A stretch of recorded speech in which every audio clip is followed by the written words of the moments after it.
त्यावेळेला पहिल्यांदा मी अनेक वेळेला ज्ञानेश्वरी त्यावेळेला वाचली. त्यांना असं वाटत होतं की भविष्यामध्ये हे ज्ञानेश्वरीचा अर्थ मी समजून घ्यावा आणि त्यांच्याशी बोला. काकांना जवळ होता जवळ 20-25 वर्ष होती. ते साध्य झालं नाही आणि मग काही समविचारी लोकांशी आपण एकत्र यावं आणि त्याच्यावर चिंतन करावं म्हणून आजचा दिवस आहे. याच्या बाबतीमध्ये बऱ्याच चर्चा झाली की स्पीकरवर उभारा होता रावसाहेब बापू तर 2-3 दिवसापासून विचारत आहे. हा महिमा वाढवण्यासाठी अवडंबर माजवण्यासाठी हा कार्यक्रम नाही, मोठेपणासाठी तर अजिबात. हा कार्यक्रम यासाठी की भाग्य आपलं आहे की आपल्या महाराष्ट्रात जन्माला आलो आणि ज्ञानेश्वरी आपल्याला मराठी भाषेमध्ये आपल्याला संतांनी दिली. मी अनेक वर्ष 25-30 वर्ष या ग्रंथाच्या सोबत आहे. अनेक प्रवचन कीर्तन अनेक महापुरुषांच्या सहवासात अनेकांच्या सत्संगात मी राहिलो फिरलो. म्हणजे थोडंफार वाटतं आहे त्याच्याविषयी हे असं असावं त्याच्यामध्ये आणि ते आपल्यासोबत बोलावं यासाठी ही चर्चा आहे. प्रबोधनामध्ये 3 प्रकार असतात. एक असतं चिंतन, दुसरं असतं कथन आणि तिसरं असतं ती चर्चा असते. चिंतन मोठ्या व्यक्तीबरोबर आपण केलं की ते चिंतन होतं. समान अनुभूतीच्या लोकांच्या बरोबर आपण केलं तर ते चिंतन होतं. आणि ज्याला अजून कोणताच बोध नाही अशा माणसांच्या सोबत जर आपण काही केलं तर त्याला कथन असं म्हणतो. ते त्याला सांगावं लागतं. आणि चर्चा ही अनुभूतीची असते. जे ग्रंथामध्ये लिहिलेलं आहे त्याचा अनुभव ज्या व्यक्तीने आलेला आहे ती असते ती चर्चा असते. हा दिव्य ग्रंथ भारतामध्ये महाराष्ट्रामध्ये आपण राहतो आला जन्माला त्याची कहाणी त्याचा कवी कारण हा महान ग्रंथ आहे. जगातले जेवढे उपदेश आहेत ते सगळे काव्य स्वरूपामध्ये. गद्यामध्ये आहे ते उपासनेचे ग्रंथ आहेत, कर्मकांडाचे ग्रंथ आहेत. पण विशेष उपदेश जे जगामध्ये केले आहेत ते काव्याच्या स्वरूपामध्ये. वारकरी संप्रदायाने 5 संतांना स्वतःच्या शिरोभागावर ठेवलं. आम्ही महाराष्ट्राच्या मातीमध्ये जन्माला आलो तर वारकरी संप्रदाय हे आपलं हृदय आहे आणि वारकरी संप्रदायाने 5 संतांना आमच्या डोक्यावर घेतलं. ज्ञानोबरायांची ज्ञानेश्वरी, तुकोबारायांची गाथा, नाथांचं भागवत, नामदेवरायांची गाथा आणि कबीरांचे दोहे. हे 5 संत आमच्या आयुष्यामध्ये आलेच पाहिजे. इथं नाही तिथं आलेच पाहिजे. एक संप्रदाय वारकरी संप्रदाय असल्यानंतर दुसऱ्या संप्रदायाची आवश्यकता भासत नाही. माऊली असं म्हणतात की घरामध्ये घरकुल नका करू. मला जे प्राप्त झालं आहे मी देण्यासाठी जे आलो आहे मी जे दिलं आहे ते परिपूर्ण, त्याच्यामध्ये कोणतीही उणीव नाही. मग उणीव नाही तर दुसऱ्या कुठल्याही गोष्टीकडे तुम्ही जाऊ नका. फक्त याची कास धरा, तुम्हाला मिळून जायचं. मग या ग्रंथाची उपासना कशासाठी? असं म्हटलं जातं की गाईच्या पासून जर दूध आपल्याला हवं असेल तर तिच्या पोटात नळी भरून आपल्याला नाही करता येणार. तिच्या जिभेचं दोहन काढून आपल्याला नाही करता येणार. तिची शेपटी हरवून आपल्याला दूध नाही मिळत यायचं. गाईचं दूध आपल्याला सड्यातूनच मिळवावं लागेल. आणि ते सडे कोणते असतील? आत्मज्ञानाचे, स्वरूपज्ञानाचे आणि अंतिम सत्याच्या प्राप्तीचे जर सडे कोणते असतील आमच्यासाठी तर हे 5 ग्रंथ आहेत. त्याचा सगळ्यात मोठा गाभा कोणता असेल तर ज्ञानेश्वरी गाभाचा. खरं तर असं म्हटलं जातं की भारतामध्ये जन्म असलं घेणं ही खूप दुर्लभ अशी गोष्ट आहे. दुसरी दुर्लभ गोष्ट आहे की माणसाचा जन्म नाही आणि तोही भारतामध्ये. ह्या दोन्ही गोष्टी ज्याच्या आयुष्यामध्ये आहेत ते भाग्यवान आहे.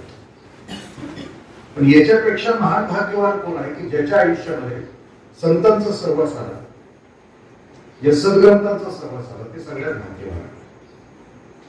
पहिल्या दोन गोष्टी आपल्याला आपोआप मिळालेल्या. म्हणजे आपोआप म्हणणं हे सुद्धा खरं तर अवघड आहे. आपल्या काहीतरी पूर्वकर्माना या देशामध्ये असणार.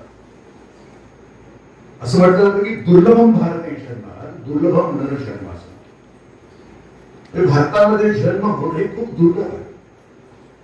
तुम्ही अमेरिकेमध्ये जन्माला या, तुम्ही युरोपमध्ये जन्माला या, किंवा तुमची मुलं सुद्धा आता अमेरिकेमध्ये असतील, परदेशामध्ये असतील, पण नेमकं सुख म्हणजे जी मुलं तिथं आहेत ती आपल्याला सांगतील तिथले रस्ते खूप छान आहेत, तिची वागणूक, रस्त्यावरची व्यवहारिक जगातली वागणूक खूप छान आहे. कदाचित व्यवहारिक जगातलं सगळी सुख त्या देशामध्ये आहेत, पण ज्या कारणासाठी आमचा जन्म झाला, ज्या गोष्टीसाठी आमचा जन्म झाला, त्या सगळ्या गोष्टीचं सार फक्त याच देशामध्ये असतं. भारतात जन्म होणं हे भाग्याचं काय आहे? तर इथला दिवस आणि रात्र ही 12 तासाची. आयुष्य जगावं कसं कसं म्हटलं जातं की सबत्वामध्ये जगावं. सुखामध्ये उतू नये, मातू नये, दुःखामध्ये शबर होत नये. ज्ञानोबरायांच्या आयुष्यामध्ये ज्ञानोबराय उत्तर भारतामध्ये ज्यावेळेला गेले त्यावेळेला काशीच्या पंडितांनी त्यांची मिरवणूक काढली. ज्ञानोबराय काशीला पोहोचले त्यावेळेला तिथल्या लोकांनी त्यांच्या गळ्यामध्ये हार घातला, हत्तीनं त्यांच्या गळ्यामध्ये हार घातले. इतका मोठा सन्मान उत्तर भारताच्या यात्रेमध्ये ज्ञानोबरायांना मिळाला. पण त्याचबरोबर आळंदीमध्ये राहत असताना त्यांची सावली जरी कोणाच्या अंगावर पडली तरी लोकांनी आंघोळी केल्या. माऊलीने इंद्रायणीमध्ये जिथं आंघोळ केली तिथं त्या गावातल्या लोकांनी आंघोळी नाही केल्या, जागा बदलली. 21 वर्षाच्या उद्यापुढ्या आयुष्यामध्ये या महापुरुषाच्या आयुष्यामध्ये अत्यंतिक उच्च स्थान मिळालं, अत्यंतिक सन्मान पण मिळाला आणि अत्यंतिक अपमान पण सहन झाला.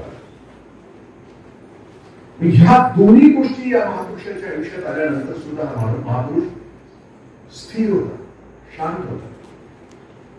कोणत्याही गोष्टीची गडबड त्या माणसाच्या आयुष्यामध्ये होती. आणि आयुष्याचं नेमकं सार अवघ्या 21 वर्षामध्ये जगाला सांगून निघून गेले. मग का इथं जन्म येणं मी म्हटलं ना, दोन गोष्टी आहेत. दुर्लभ जन्म, आणखी कोणती गोष्ट? दिवस आणि रात्र 12 तासाचा. इथला 7वा अवतार दुपारी 12 वाजता जन्माला येतो, इथला 8वा अवतार रात्री 12 वाजता जन्माला येतो. इथं 7व्या अवतारातल्या प्रभू रामचंद्राच्या शब्दाचं अक्षर एकही वेळ वाकडं नाही आणि 8व्या अवताराच्या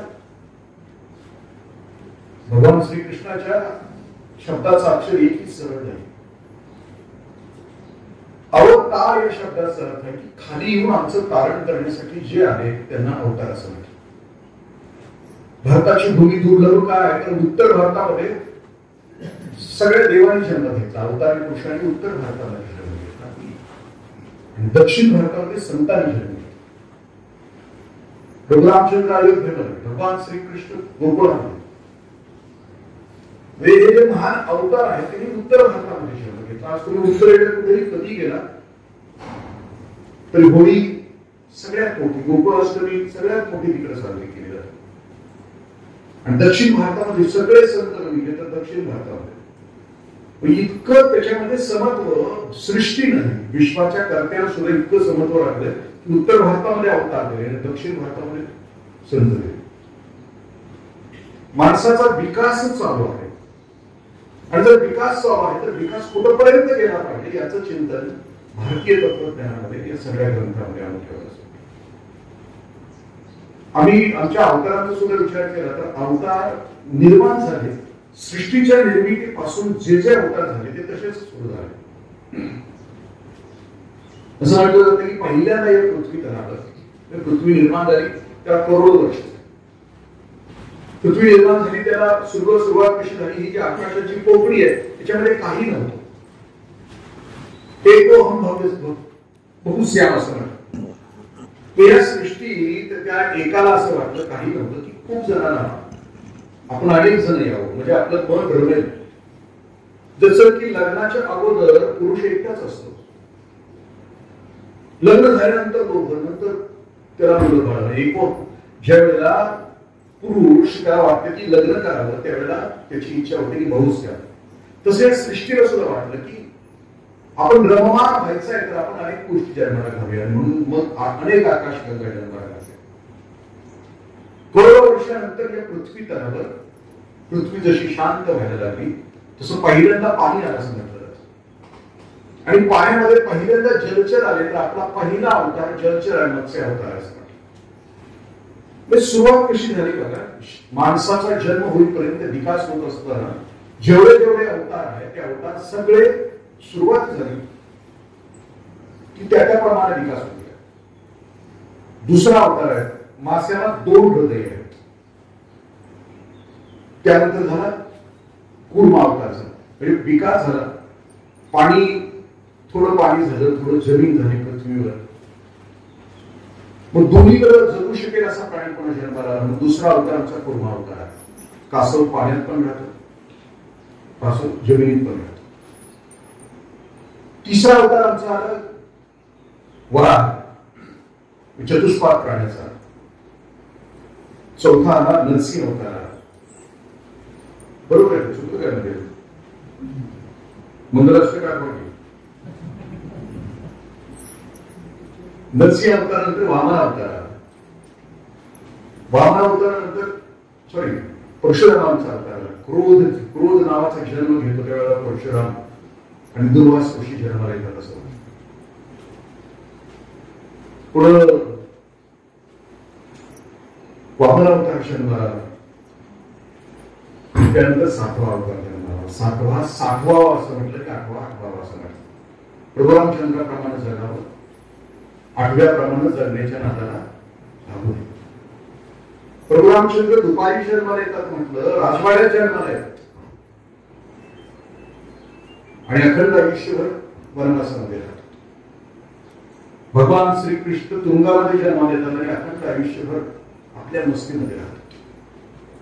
प्रभू रामचंद्र दुपारी जन्माला यासाठी येतात की प्रभू रामचंद्रांची आठवण दुपारी जेवताना करावी, जास्त खाऊ नये यासाठी करावी. आणि कृष्णाचा जन्म रात्री 12 वाजता यासाठी होतं की रात्री आठवताना झोपताना कृष्णाला आठवावं. प्रभू रामचंद्राचा अवतार होत असताना ज्या ऋषींनी रामायण लिहिलं त्या ऋषींचं नाव आपल्या सगळ्यांना माहिती की वाल्मिकी नावाचा ऋषी. हे ग्रंथ अभ्यासत असताना याच्यामध्ये या सगळ्यांच्या उदाहरणं आलेली आहेत. ते मला मार्गदर्शन तर करतातच आहेत. पण 7व्या अवताराचा लेखक आम्ही तपासला तर त्याचं वैशिष्ट्य असं आहे की प्रचंड संपत्ती, लोभ, 8 हंडे भरतील इतके खून, एकच गुरु भेटतो, एकदाच गुरु भेटतो. आणि त्यानंतरच परिवर्तन आहे. त्या परिवर्तनानंतर रामायणाची निर्मिती होते. कृष्ण जर महाभारत मध्ये बरोबर मध्यावर ही गीता आहे. मध्यावर बरोबर महाभारताचे ग्रंथाच्या बरोबर मध्यावर गीता आहे. याच्या उजव्या बाजूला निम्मी आहे, डाव्या बाजूला निम्म महाभारत. रामायण हे नीतिशास्त्र म्हणून आमच्या समोर येतं आणि महाभारत हे समाजशास्त्र म्हणून आमच्या समोर येतं. रामायणातलं एकही पात्र आदर्शाच्या पलीकडे नाही. सगळी पात्र आदर्शाची आहेत.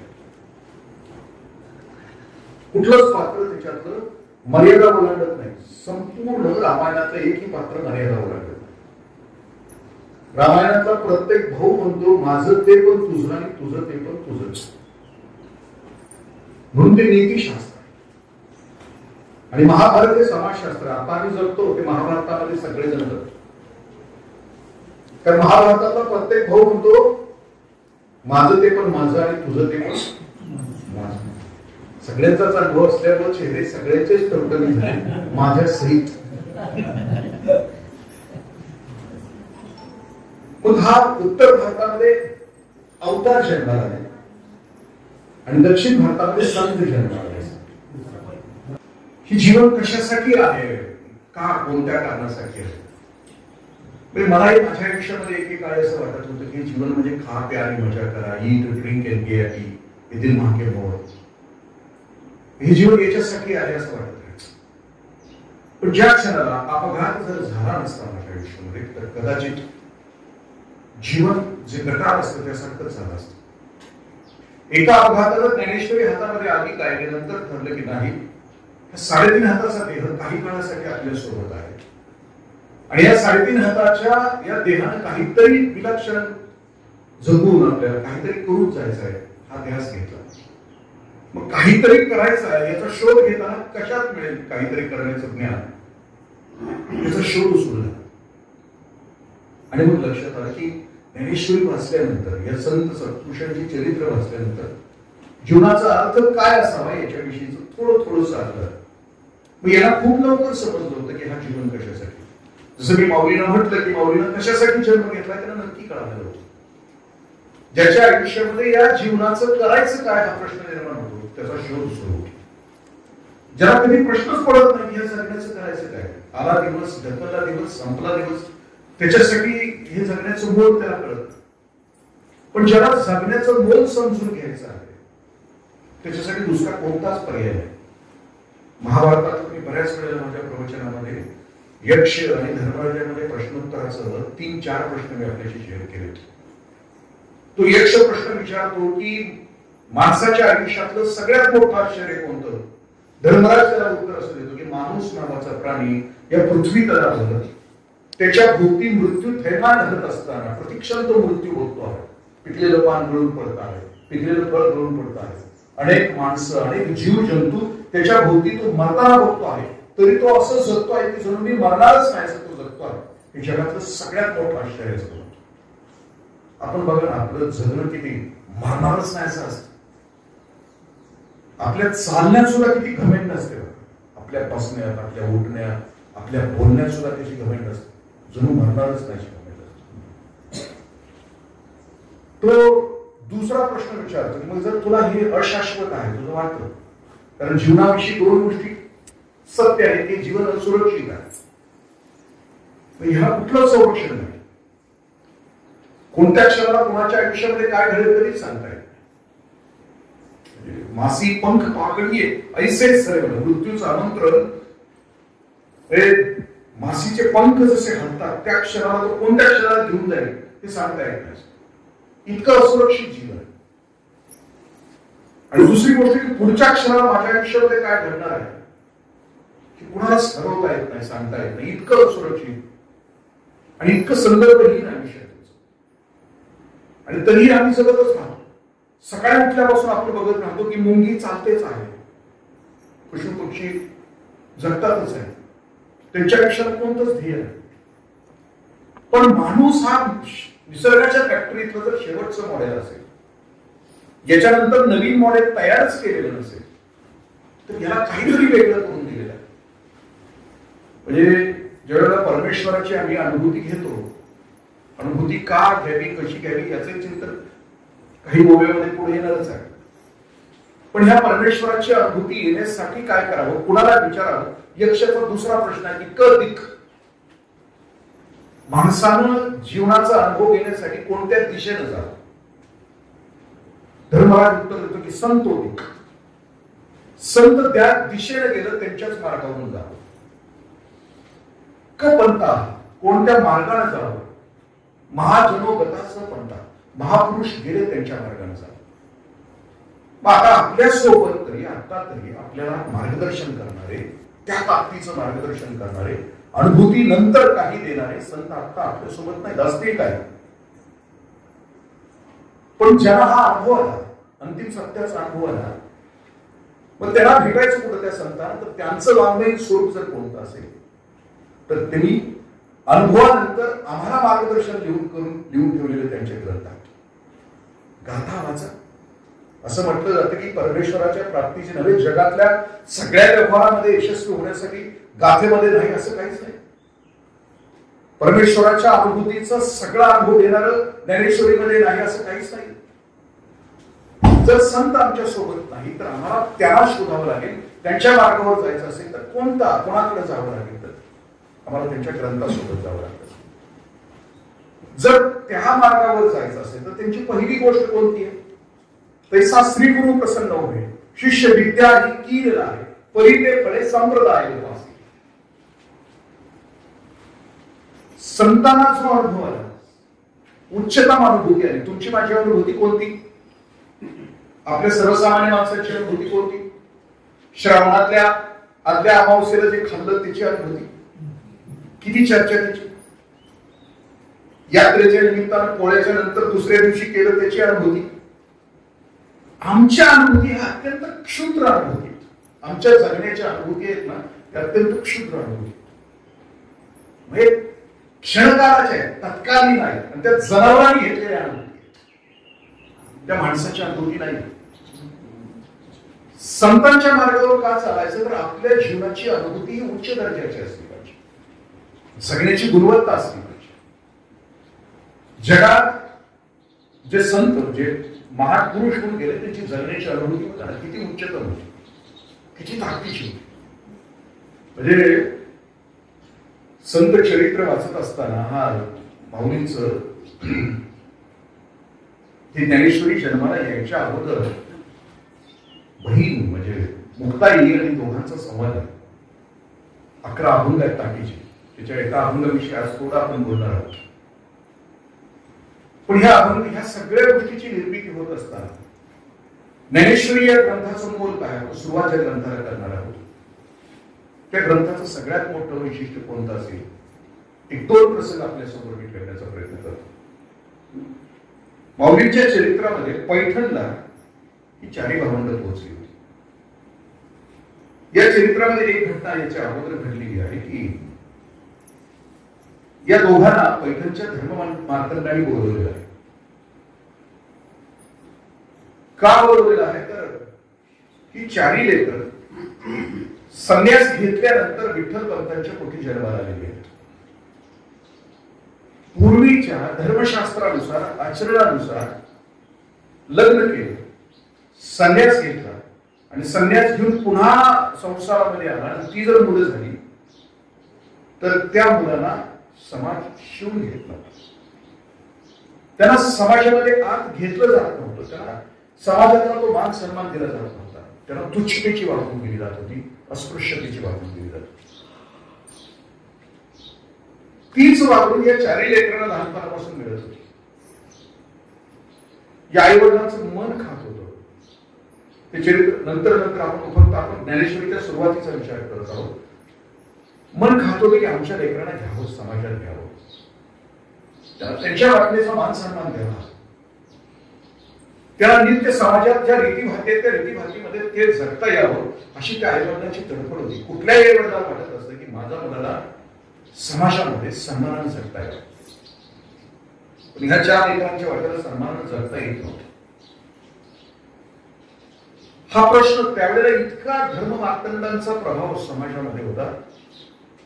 हे दोघं जर आई वडील जात आहेत पैठणीला आणि धर्ममार्तंडांना प्रश्न विचारतायत की का आमच्या लेकरांना समाजाने घ्यावं, यासाठी काही आहे पश्चाताप काही कर्माचं.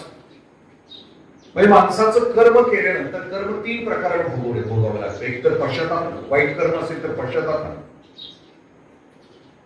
दुसरं ते कर्म भोगून जे कर्म केलं असेल ते भोगावं लागतं, जे काही असेल. अर्थही अर्थनो नाथो अर्थही अर्थनो भाव असं तथागत बुद्धाचं म्हणतात. किंवा कबीर असं म्हणतात की बोल्या पेट बघून का आम कहासे आहे. आम्ही आयुष्यामध्ये आमच्या कर्माचे बाबडीच्या बिया पेरल्या तर आम्ही त्या बाबडीच्या झाडापासून आंब्याची अपेक्षा नको करायला. म्हणजे आमचं कर्म जसं असेल तसं आम्हाला फळ मिळेल हे विचारायला गेलं धर्ममार्तंडानं. शोध घ्या, आमच्या मुलांना न्याय द्या, आम्ही चूक केली आहे, आम्हाला आमचं गुन्हा कबूल आहे, आमच्या गुन्ह्याची आम्हाला शिक्षा आहे. पश्चातापाने हे आमचा गुन्हा संपणार नसेल, भोगून आमचा गुन्हा संपणार नसेल. भोगतोच आहे जन्मापासून, गावाच्या बाहेर चंद्रमौळी झोपडीमध्ये सिद्धपेठामध्ये आम्ही राहतोच आहे. हे सगळं आम्ही करतो आहे. ह्याच्यावरही आमच्या लेकरांना न्याय मिळत नसेल तर आम्हाला सांगा.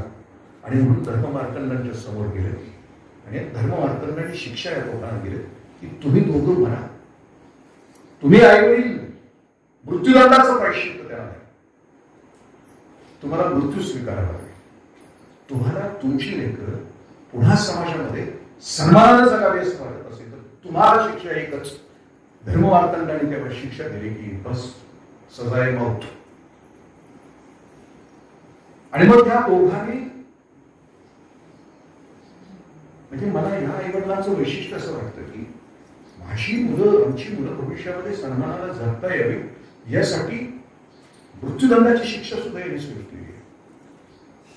मला सगळ्या त्या दोघांचं वैशिष्ट्य असं वाटतं की ही चारही लेकरं, म्हणजे काही चरित्रकारांनी वर्णन असं केलंय की त्या सिद्धपेठामध्ये त्या झोपडीमध्ये चारही मुलं झोपलेली असायची आणि आईवडील त्या पंक्तीच्या, त्या दिव्याच्या प्रकाशामध्ये ह्या चारही लेकरांचे चेहरे बघायचे. त्यावेळेला जणू चार सूर्य त्या झोपडीमध्ये अवतरले.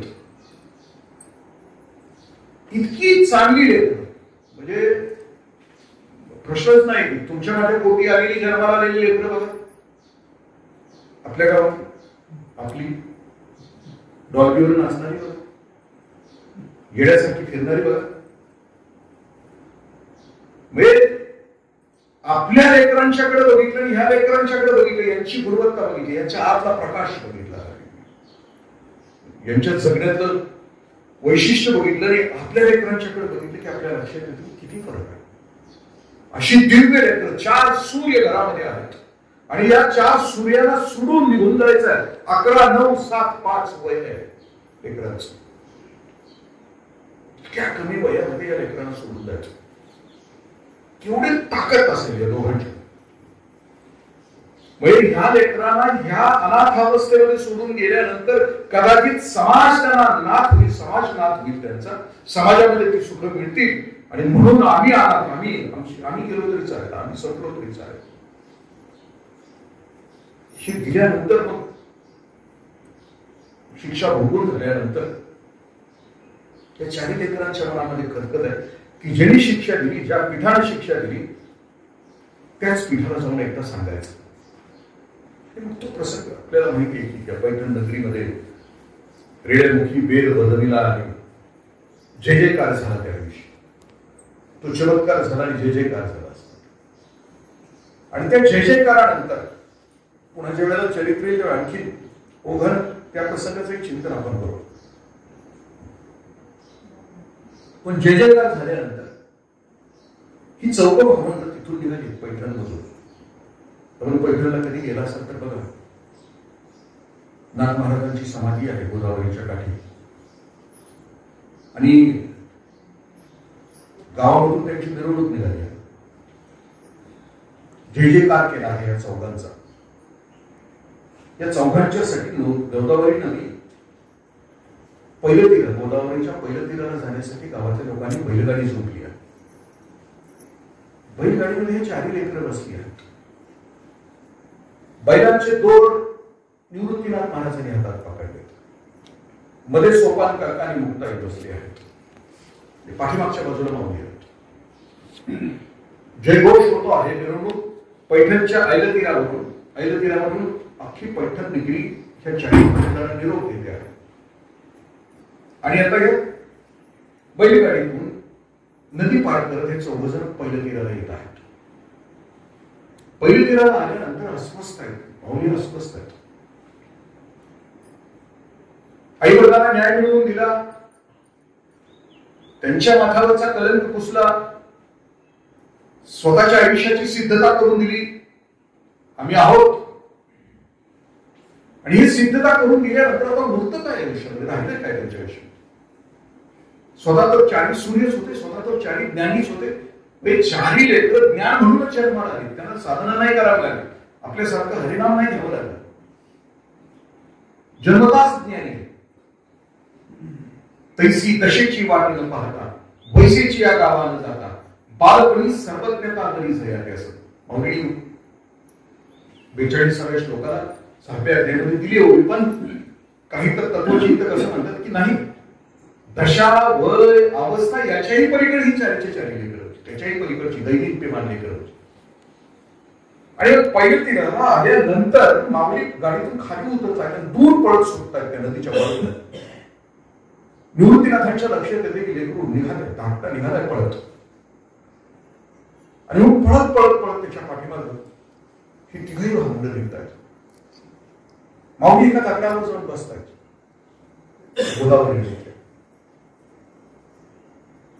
विमानास्क स्थिती आहे. थांबायचं का राहायचं, पुढचं आयुष्य जगायचं की नाही जगायचं. आणि मग त्या स्थितीमध्ये असताना निवृत्तीनाथ महाराज तो दोर सोडून आले आणि त्याच्या समोर उभे आहेत आणि मग सांगतायत माऊलीना, राजा असं काय आहे.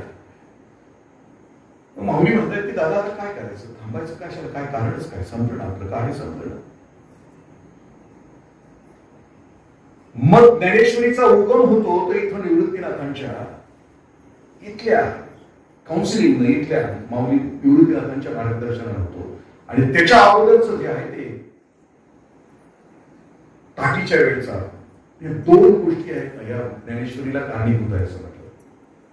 इथं निवृत्तीनाथ महाराज असं म्हणतायत की राजा, ज्या धर्म मार्तंडांनी अध्यात्माचं ज्ञान आतापर्यंत ठराविक लोकांच्यासाठी ठेवलेलं होतं, तोपर्यंत अध्यात्मातले सगळे सिद्धांत, अध्यात्मातले सगळे तत्वज्ञान माऊलींच्या काळापर्यंत फक्त संस्कृत भाषेमध्ये होते, देवभाषेमध्ये होते. आणि संस्कृत भाषेमध्ये खालचे 3 वर्ण संस्कृत भाषा आत्मसात करू शकत नव्हते. आणि त्यामुळे या 3 वर्णांना अध्यात्मापासून कायम वंचित राहावं लागत होतं. आणि संन्याशीची लेकरं म्हणून तर हा चौथा आणखी पुढचा वर्ण होता, त्यांच्याही वाट्याला हे ज्ञान होतं. हे जन्मताच ज्ञानी होते. ते म्हणतात की लेकरा बाळा, आपण जन्म घेऊन आलो तर याच कारणासाठी आलोय की अध्यात्माचं ज्ञान आतापर्यंत फक्त ठराविक लोकांच्यासाठी होतं, एकाच भाषेमध्ये होतं, लोकांना हे सत्व आणि तत्व जगण्याचं कळत नव्हतं. आता मात्र वेळ आली आहे राजा, तुला मला जे भोगावं लागलं, तुला मला जे सोसावं लागलं, या धर्मवार्तंडांच्या जगण्यामधून आपल्याला जे सोसावं लागलं, आता नाही सोसू द्यायचं. आता हे अध्यात्माचं ज्ञान आहे ते उघड करायचं शेवटच्या माणसापर्यंत. जात धर्माच्या पलीकडे जाऊन ज्याला हवं आहे अध्यात्माचं ज्ञान, हे नवनीत, हे सत्वनी तत्व, ज्याला म्हणून कोणाला या वाटेवर जायचं आहे, प्रकाशाच्या वाटेवर, ज्ञानाच्या वाटेवर जायचं आहे, त्याच्यासाठी आता तुला हे ज्ञान जगासाठी उघड करायचं. जे ज्ञान संस्कृत मध्ये ते आपल्याला मराठीमध्ये आणायचं आणि खूप साध्या सोप्या भाषेमध्ये सांगायचं. शेवटच्या माणसाला समजेल अशा रीतीने हे ज्ञान जगाला द्यायचं आहे. हे सांगितल्यानंतर मग प्रवास सुरू होता. गाडी, बैलगाडी तिथंच राहते आहे. 4 लेकरं प्रवरा नदीच्या काठाला येऊन नेवासेमध्ये येऊन पोहोचतात. आणि नेवासेच्या तिथं ते स्मशानामध्ये बसलेले आहेत. आपण महाराष्ट्रामध्ये जर फिरला असाल, आपण पैठणला गेला असाल आणि नेवासेला गेला असेल, नेवासेला एखाद्या महापुरुषाचा स्पर्श नुसता दगडाला जरी झाला तरी त्याला देवपण येतं हे बघायचं असलं तर नेवासेला जावं. ज्या पेसाच्या खांबाला टेकून माऊलीने 18 दिवस ज्ञानेश्वरी सांगितली, आज तो पेसाचा खांब ज्ञानेश्वरीमध्ये तसाच उभा आहे आणि रोज त्याची पूजा होते. संतांचा सहवास एखाद्या दगडाला जरी झाला तरी दगडाला सुद्धा देवपण येतं. आम्ही तर या संतांच्या या वाङ्मय मूर्तीला जर स्पर्श केला, त्यांच्या शब्दाला स्पर्श केला, तर आम्ही पण जाऊ ना पोचून, आम्ही पण देवपणाला पोचून, आम्ही पण तिथपर्यंत जाऊ ना, नक्की जाऊ. ज्ञानेश्वरी का वाचायची, या ग्रंथाला हात का लावायचा, याच्यापर्यंत का पोहोचायचं. आणि मग त्या दिवशी नेवासेच्या त्या नगरीमध्ये ही 4 भावंड चर्चा करतात. भिक्षा मागायची, जेवायचं, पुढच्या गावाला जायचं, कारण आता प्रवास आळंदीपर्यंत परत करायचा होता. जिथे वडील राहत होते, जिथे वडिलांनी झोपडी बांधली होती, त्या आळंदीला परत यायचं होतं. आणि म्हणून त्या आता नेवासेमध्ये पोहोचले. त्या स्मशानामध्ये बोलतायत, चर्चा करतायत. आता ज्ञानेश्वरीचा जन्म होणार आहे. ज्ञानेश्वरीचा त्या दिवशीचा प्रसंग असा आहे की सच्चिदानंद नावाचा त्या गावचा एक नागरिक, त्याचा मृत्यू झाला आणि त्याचं अंतिम संस्कार त्या स्मशानामध्ये करतात. पूर्वीच्या त्या प्रथेप्रमाणे ज्याचा मृत्यू व्हायचा त्याची बायको सती जायची. सच्चिदानंद बाबांची बायको सुद्धा सती जाणार होती त्या दिवशी. इकडं चारी भावंडापैकी तिन्ही भावंड एका बाजूला चर्चा करतायत आणि माऊलीने मात्र डोळे मिटलेत, शांत बसले, चर्चा करतायत. मनामध्ये ते विचार करतायत की आता जगाला तर द्यायचंय, दादानं तर सांगितलंय ज्ञान अवघ्याला द्यायचंय, तर काय द्यायचं, कसं द्यायचं, त्याला आधार काय घ्यायचा, याच्या चिंतनामध्ये माऊली म्हणून गेले, डोळे मिटलेले आहेत पूर्ण. अशा ध्यानमग्न अवस्थेमध्ये असताना सच्चिदानंद बाबाची बायको सगळ्यांना नमस्कार कर, कारण पूर्वी सती जात असताना त्यावेळच्या व्यवस्थेनुसार चिता नसलेली असायची. जिचा पती असायचा तिनं हिरवी साडी, हातामध्ये कंकण, कपाळाला मळवट असा भरलेला असायचा. मग ती चितेवर चढायची, मग आपल्या नवऱ्याचं प्रेती मांडीवर घ्यायची, मग तिच्यावर लाकडं रचली जायची. काही काही स्त्रियांची इच्छा नसायची, मग त्यावेळेला बँड वाजवला जायचा, ढोल वाजवला जायचा, तुताऱ्या वाजवल्या जायच्या. तिला जर नसेल जायची इच्छा तर ती चितेतून बाहेर उडी मारू लागली तर बाहेरून लांब लांब बांबू घेऊन माणसं उभी असायची, तिला परत आत ढोसलं जायचं, इतका अत्याचार व्हायचा. हिचा 1829 राजा मोहनराय बंद केली, कारण त्यांची स्वतःची वहिनी त्यांनी बघितली उघड्या डोळ्याने, तिला जगायचं होतं. पण समाज तिला पुन्हा पुन्हा चितेमध्ये घालत होता, समाज तिला पुन्हा पुन्हा चितेमध्ये घालत होता. आणि आपल्या वहिनीला आपल्या डोळ्यासमोर सती जाताना राजाराम मोहन रायने बघितलं आणि 1829 तो सतीबंदीचा कायदा केला ब्रिटिशांचा. पण त्या वेळेला त्या प्रसंगामध्ये ही सच्चिदानंद बाबाची बायको प्रत्येकाला नमस्कार करत येते.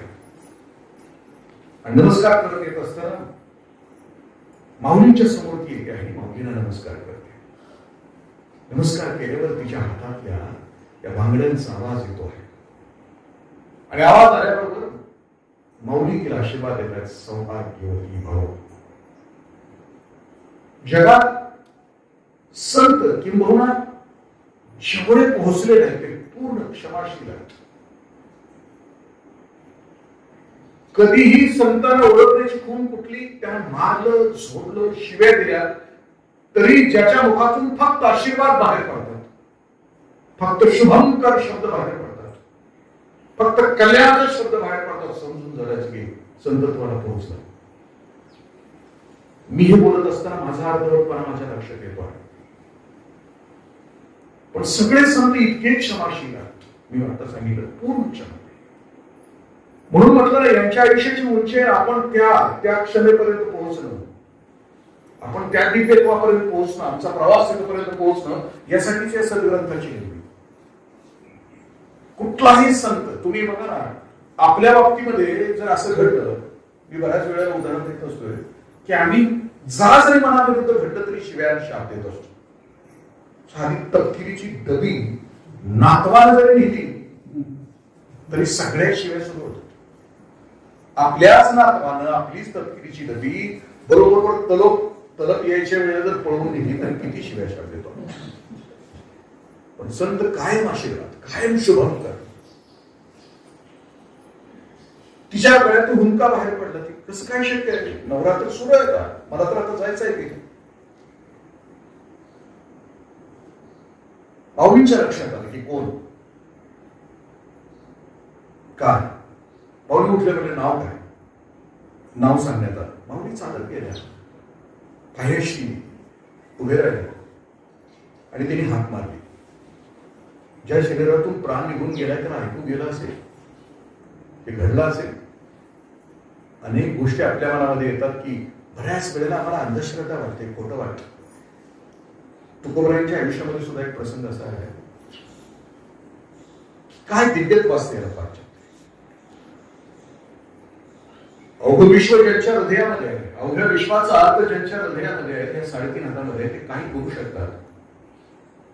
कचेश्वर ब्रह्मे नावाचा माणसामध्ये चरित्र दिले तुकोबरायांचं. हे तुकोबरायांचे समकालीन आहे. ते खूप आजारी होते तुकोबरायांच्या. हे घडतं का? म्हटलं की सच्चिदानंद उठले, हे घडू शकतं का? कचेश्वर ब्रह्मे आजारी होते, खूप आजारी होते. सगळ्या वैद्यांची औषधं झाली होती घेऊन, खूप आजारी होते, आता जगणं शक्य नव्हतं. मग वैद्यांनी सांगितलं की आता काय खायचं असलं तर खाऊन घ्या, पाहुणे रावणे बोलवायचं असेल तर बोलून घ्या. आपल्याला पण सांगितलं नाही म्हणजे आता घेऊन जावा, त्याला काय आवडतं ते द्या, आता काय खरं नाही, इलाज पण नाही, आता शक्यता पण नाही, अशी अवस्था कचेश्वर ब्रह्मांची होती, ब्रह्मांची होती.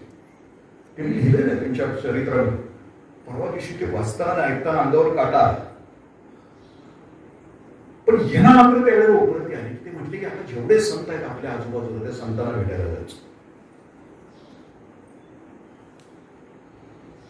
त्याच्या दुसऱ्या दिवशी, ज्या दिवशी वैद्यने सांगितलं त्याच्या दुसऱ्या दिवशी लोहगाव, पुण्याजवळ लोहगाव आहे, त्या लोहगावला तुकोबरायांचं कीर्तन होतं.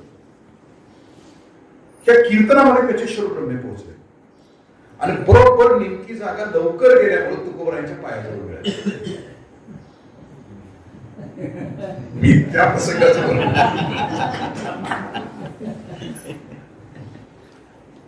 कारण दुःखच तेवढं होतं, शरीराची वेदनाच तेवढी होती. आता संपणार आहे नक्कीच झालं होतं. आपल्याला तेवढं झालं नाही, आपण 4.5 का नाही पोहोचू शकलो. जेवढं कचेश्वर ब्रह्मांना दुःख, शरीराच्या रोगाचं किंवा भवरोगाचं, 2 रोग आहेत ना, शरीराचा रोग आहे, मनाचा रोग आहे. मनाचा रोग कुठलं? शांतच नाही, शांतताच नाही, बगबग आहे, रखरख आहे, वकवक आहे, तिरस्कार आहे, द्वेष आहे. रोग जेवढा तीव्र तेवढी त्या रोगाच्या सोल्युशन साठी तीव्रता असते. कुठं भेटेल, कुठं भेटेल. म्हणजे मी 4.5 वेळा लोकांचं कौतुक करतो असा याच्यातला भाग नाही, तुमचं तुम्हाला समजतंय. बरोबर कचेश्वर ब्रह्मे शरीर खूप दुखत होतं, संपलं होतं, सांगितलं होतं आता, म्हणून बरोबर कचेश्वर ब्रह्मे तुकोबरायांच्या पायाशी गेले. कीर्तन सुरू झालं. तुकोबराय स्वतःच असं म्हणतात की कीर्तनाला मी उभा राहिलो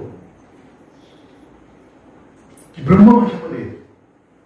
त्यांनी वर्णन केलं की तुकोबरायांचं नामस्मरण सुरू झालं आणि मी त्या कवितेचा अर्थ सांगतो, कविता माझी पाठ नाही, की कचेश्वर ब्रह्मेंनी काव्य केलं त्याच्यावर. ते म्हणजे की तुकोबराय नामस्मरण करत असताना कीर्तनामध्ये असे डुलत होते की जणू कर्दळीच्या बेटामध्ये असा झंझावात यावा, आणि झंझावात आल्यानंतर ते कर्दळीचं झाड असं झुम झुम झुम झुलतं. तसं तुकोबराय नामस्मरण करताना रामकृष्ण हरी रामकृष्ण हरी गजर करत असताना अवघड शरीर त्यांचं ब्रह्मीभूत झालेलं होतं. आणि एका क्षणाला कचेश्वर ब्रह्मेंना असं वाटलं की तुकोबराय आता पडतात की काय. भान संपलं होतं, नामामध्ये तल्लीन होते, अवघड भाकरच उतरलेला होता. आणि अशा त्या अत्युत्कट क्षणाला आता तुकोबराय पडतात का काय असं वाटत होतं. त्या क्षणाला कचेश्वर ब्रह्मे उठले आणि त्यांनी फक्त तुकोबरायांना सावरण्यासाठी स्पर्श केला. नुसता स्पर्श केला.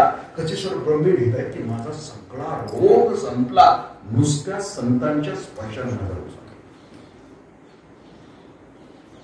आपल्या स्पर्शाने रोग होतात.